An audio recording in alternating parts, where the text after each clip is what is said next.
المشكل اللي عندنا هما خايدين مع الشركه هذه، وكان خصهم يسلمونا في 2023، وملي كنجيو عندهم لهنايا 2022 وكيخصهم يسلمونا في 2023. وكاين اللي خايد في 2019. كل واحد عطينو دات الكونطرا، كل واحد عطينو دات، كيقولوا لنا هاد الشهر وما كيعطيونا حتى شي حاجه. مخلصين رزقكم وسكنتوا كاش، مخلصين كاش حتى باش تهضر مع شي واحد ما كاينش. الناس في التليفون اجيو كملوا الفلوس، كملوا الناس الفلوس ديالهم عام والمشروع واقف. وملي كنجيو عندهم دابا لهنا راه قدام الناس مشهود، كيقول لنا ما نقدرش نعطيكم شي دات ليا اكزاكت، منين عيطنا على الصحافه تهاجمنا، راك شتي شنو وقع بعينيك فاطمه. ما عجبهمش الحال انكم تدويو تهجمنا قالنا ما نجيبوش الصحافه. علاش وسيروا نتوما ما نعطيكمش واحد لا دات امتى تاخذوا ديوركم، عطيو فلوسكم وما تسكنوا ما والو.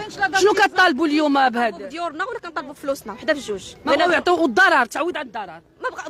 ما بغاوش يعوضوا. انا كريم 2500 درهم 50,000 ريال ماشي في استطاعتي. لا حياه لمن تنادي. شحال نتوما بكم تقريبا؟ ما شوفيناش شحال بزاف تقريبا. شحال بكم؟ بعدا غير الجروب اللي كنهضروا فيه كاين فيه 160 واحد، غير الجروب ديال الواتساب اللي كنهضروا فيه 160 واحد ما تسلموش الشقق ديالهم. 160 واحد مخلصين فلوسهم في هذا المشروع اللي هو سميتو جنان العاليه بمنطقه الرحمه. وللاسف الشديد باش يخرجوا ويدوا مع هاد الناس بطريقه اللي هي سلسه، مخرجين لهم البلطجيه، تيسبوا وتيعايروا. علاش تجيبوا الصحافه؟ كاين هادشي ولا ما كاينش؟ كاين اختي، وحنا كل واحد وفهمتي حنا دافعين من 2022 وتسخسيخ كارين بالغلا، ومهدين كل مره في عندنا الترياب، كل مره نخرجوا الزنقه. هادشي لا يعقل. وكل مره كيجي واحد يعطوه هدات. مثلا انا جيت اليوم يقولوا لي من هنا لواحد 15 جوغ، يجي واحد اخر يقول لي الشهر الجاي. حنا راه ماشي دراري صغار، راه عائلات. من 2023 2024 2025 باغي نستقروا، ما باغينش نبقاو كل مره حنايا مخربقين.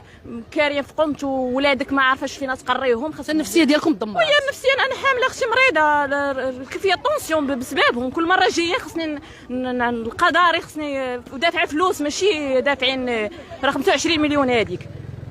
فهمتي؟ تعطي غير مليون راه فلوس. راه غير مليون راه فلوس.